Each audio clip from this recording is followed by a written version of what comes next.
உலக புகழ்பெற்ற அலங்காநல்லூர் ஜல்லிக்கட்டு போட்டி புதன்கிழமை நடைபெறுகிறது. துணை முதலமைச்சர் உதயநிதி ஸ்டாலின் துவங்கி வைக்கிறார்.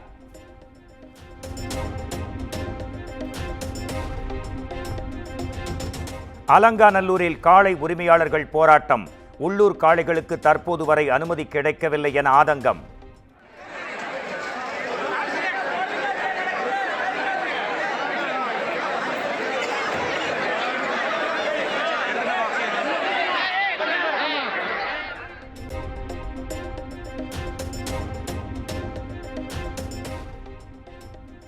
அனல் பறந்த பாலமேடு ஜல்லிக்கட்டு போட்டி நிறைவு. சீரிய காளைகளை தீரத்துடன் அடக்கிய காளையர்கள்.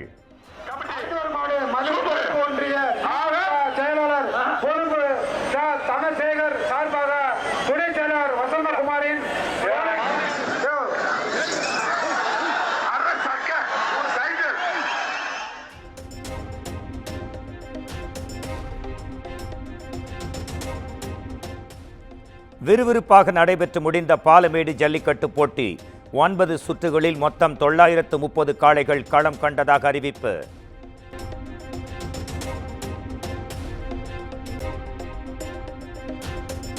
பாலமேடு ஜல்லிக்கட்டு போட்டியில் 14 காளைகளை அடக்கி நத்தம் பார்த்திபன் வெற்றி.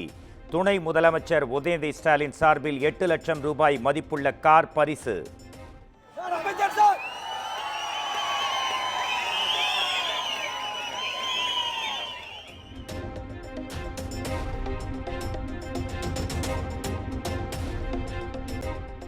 பாலமேடு ஜல்லிக்கட்டில் 12 காளைகளை அடக்கிய 2ஆம் இடத்தை பிடித்த மஞ்சம்பட்டி துளசிராமுக்கு 1 லட்சம் ரூபாய் மதிப்புள்ள பைக் பரிசு.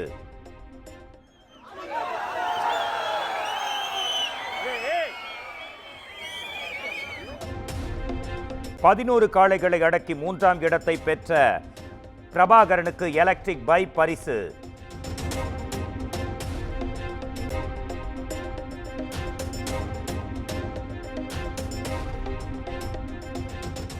பாலமேடு ஜல்லிக்கட்டு போட்டியில் வீரர்களை சுழற்றி அடித்த சத்திரப்பட்டி விஜயா தங்கபாண்டியன் காளை சிறந்த காளைக்கான முதல் இடம்.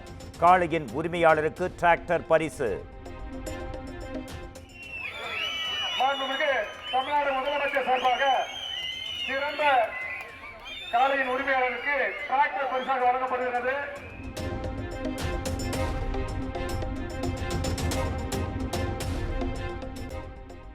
ஜல்லிக்கட்டு போட்டியில் 24 மாடுபிடி வீரர்கள், பார்வையாளர்கள் 8 பேர் உள்பட 43 பேர் காயம். படுகாயமடைந்த 4 பேர் மேல் சிகிச்சைக்காக அனுப்பி வைக்கப்பட்டுள்ளதாக அதிகாரிகள் தகவல்.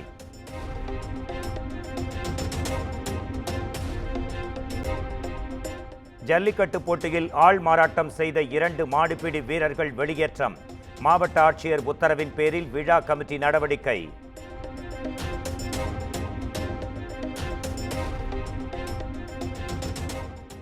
திருச்சி சூரியூரில் 3 கோடி ரூபாய் செலவில் நிரந்தர ஜல்லிக்கட்டு ஸ்டேடியம் அமைக்கப்படும்.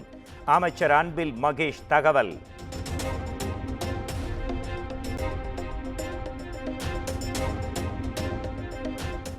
அவனியாபுரம் ஜல்லிக்கட்டு போட்டியில் மாடுபிடி வீரர் நவீன்குமார் உயிரிழந்த சம்பவம். உரிய நிவாரணம் வழங்க வலியுறுத்தி உடலை வாங்க மறுத்து உறவினர்கள் போராட்டம்.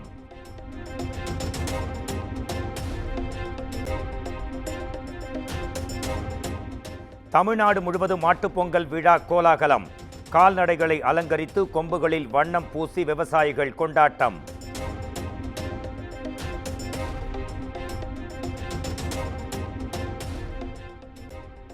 மயிலாடுதுறையில் மாட்டுப்பொங்கல் கொண்டாட்டம் கோலாகலம். வானாதிராஜபுரம் கோசாலையில் இருக்கும் 1008 மாடுகளுக்கு பூஜை செய்து மக்கள் வழிபாடு.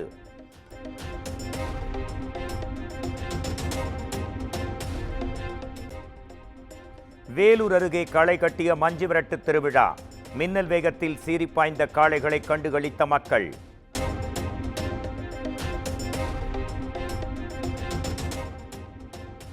காணும் பொங்கலை முன்னிட்டு சென்னை மெரினா கடற்கரையில் தடுப்புகளை அமைத்து தீவிர கண்காணிப்பு.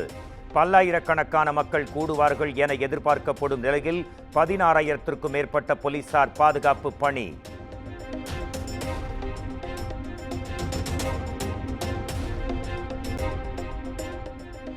காணும் பொங்கலை முன்னிட்டு புதன்கிழமை சென்னையில் மாநகர போக்குவரத்து கழகம் சார்பில் 500 சிறப்பு பேருந்துகள் இயக்க ஏற்பாடு.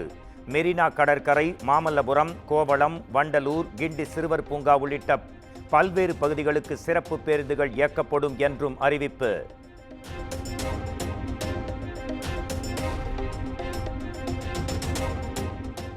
அதிமுக முன்னாள் அமைச்சர் வைத்திலிங்கத்தின் 100 கோடி ரூபாய் சொத்துக்களை முடக்கியது அமலாக்கத்துறை. சொத்து குவிப்பு வழக்கின் அடிப்படையில் 2 அசையா சொத்துக்களை முடக்கியதாக அமலாக்கத்துறை தகவல்.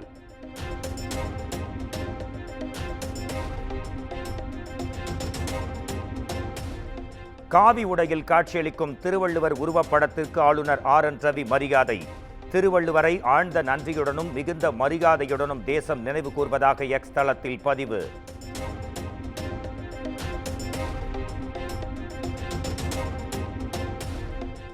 திருக்குறளுக்கு மதச்சாயம் பூச வேண்டாம். உலக பொதுமறையான திருக்குறளை தனி மதம் கொண்டாட முடியாது என கவிஞர் வைரமுத்து பேட்டி.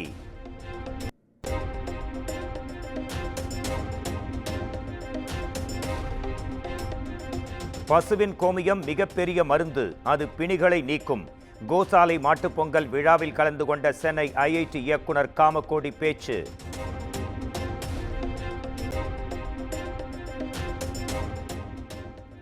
IIT வளாகத்தில் CCTV கேமராக்கள் அமைக்கப்பட்டு மாணவர்களின் பாதுகாப்பு உறுதி செய்யப்பட்டுள்ளது.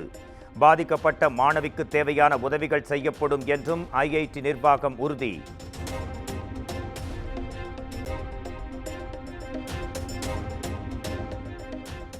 ஆந்திர மாநிலத்தில் வைத்து புளியந்தோப்பு ரவுடி பாம் சரவணனை கைது செய்த தனிப்படை போலீசார். ஆம்ஸ்டாங் படுகொலைக்கு பழி தீர்க்க திட்டமிட்டுள்ளதாக உளவுத்துறை எச்சரித்த நிலையில் தலைமறைவாக இருந்த பாம் சரவணன் கைது.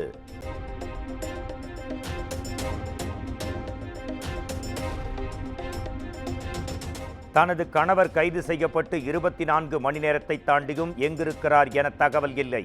சென்னை காவல் ஆணையர் அலுவலகத்தில் கண்ணீர் மல்க பாம் சரவணனின் மனைவி புகார்.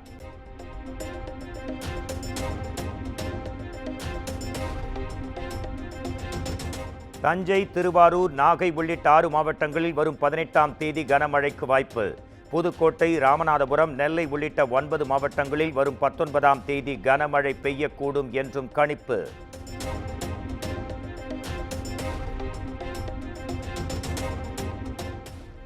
நீலகிரி மாவட்டம் வெலிங்டன் ராணுவ மையத்தில் 77வது ராணுவ தினம் கொண்டாட்டம்.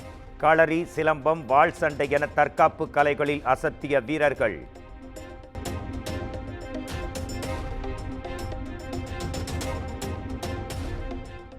கோவை மாவட்டம் பொள்ளாச்சியில் பல் மருத்துவர் வீட்டில் 136 சவரன் நகைகள், 3 லட்சம் கொள்ளை. பொங்கல் கொண்டாட்டத்திற்கு மருத்துவர் குடும்பத்துடன் வெளியே சென்ற நிலையில் கொள்ளையர்கள் கைவரிசை.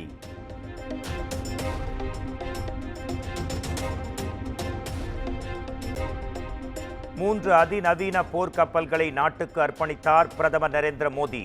INS நீலகிரி உள்ளிட்ட கப்பல்களை மும்பையில் இந்திய கடற்படைக்கு வழங்கினார்.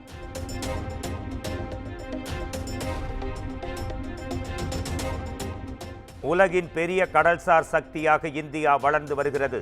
மும்பையில் பிரதமர் நரேந்திர மோடி பேச்சு.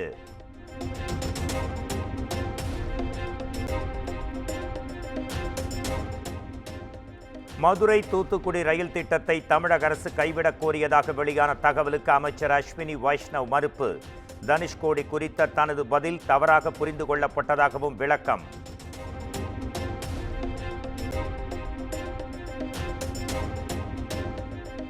டெல்லியில் காங்கிரஸ் கட்சியின் புதிய தலைமையகம் திறப்பு.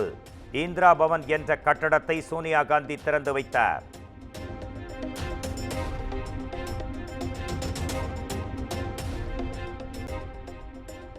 இந்திய தேசிய ஆட்சியாளர்கள் மூவர்ண கொடியையும் அரசியல் அமைப்பையும் நம்ப மறுத்து வருகின்றனர். காங்கிரஸ் தலைமையக திறப்பு விழாவில் மக்களவை எதிர்க்கட்சித் தலைவர் ராகுல் காந்தி பேச்சு.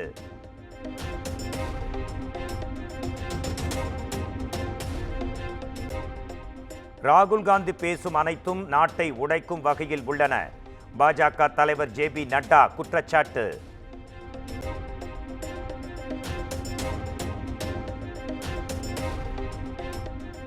வாக்குச்சாவடி CCTV காட்சிகளை மக்கள் பார்வையிடுவதை தடுக்கும் திருத்தத்தை எதிர்த்த காங்கிரஸ் வழக்கு. மத்திய அரசு பதிலளிக்க உச்சநீதிமன்றம் நோட்டீஸ்.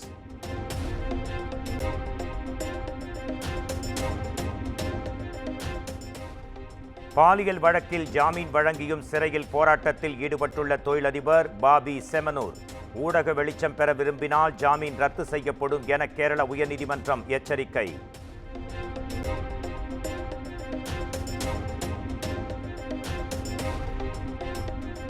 உத்தரப்பிரதேச மாநிலம் பிரயாக்ராஜில் களை கட்டும் மகா கும்பமேளா. திரிவேணி சங்கமத்தில் லட்சக்கணக்கானவர்கள் திரண்டு புனித நீராடிய காட்சிகள் வெளியீடு.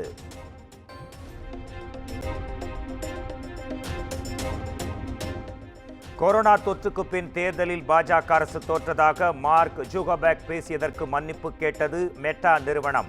பல நாடுகளில் ஆளுங்கட்சிகள் ஆட்சியை இழந்தாலும் இந்தியாவில் ஆட்சியை இழக்கவில்லை என மெட்டா பேச்சு.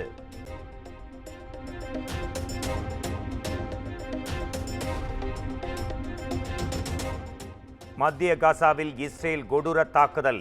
பெண்கள் குழந்தைகள் உட்பட 22 பேர் பலி.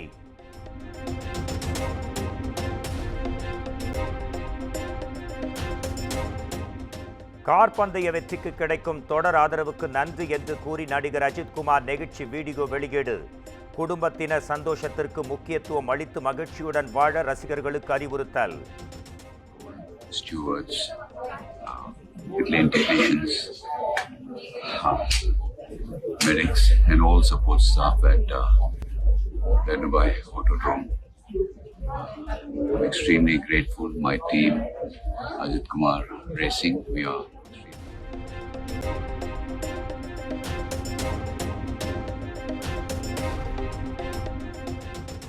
விடாமுயற்சி திரைப்படத்திற்கான தடையில்லா சான்று பிரச்சினை தீர்ந்ததாக தகவல். விரைவில் பட வெளியீட்டு தேதி அறிவிக்கப்படும் என்றும் எதிர்பார்ப்பு.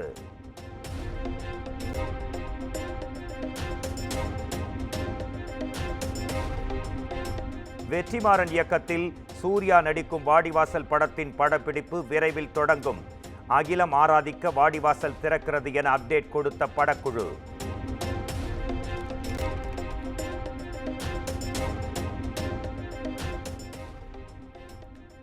விக்னேஷ் சிவன் இயக்கத்தில் பிரதீப் ரங்கநாதன் நடிக்கும் லவ் இன்சூரன்ஸ் கம்பெனி படத்தில் சீமான் நடிக்கிறார்.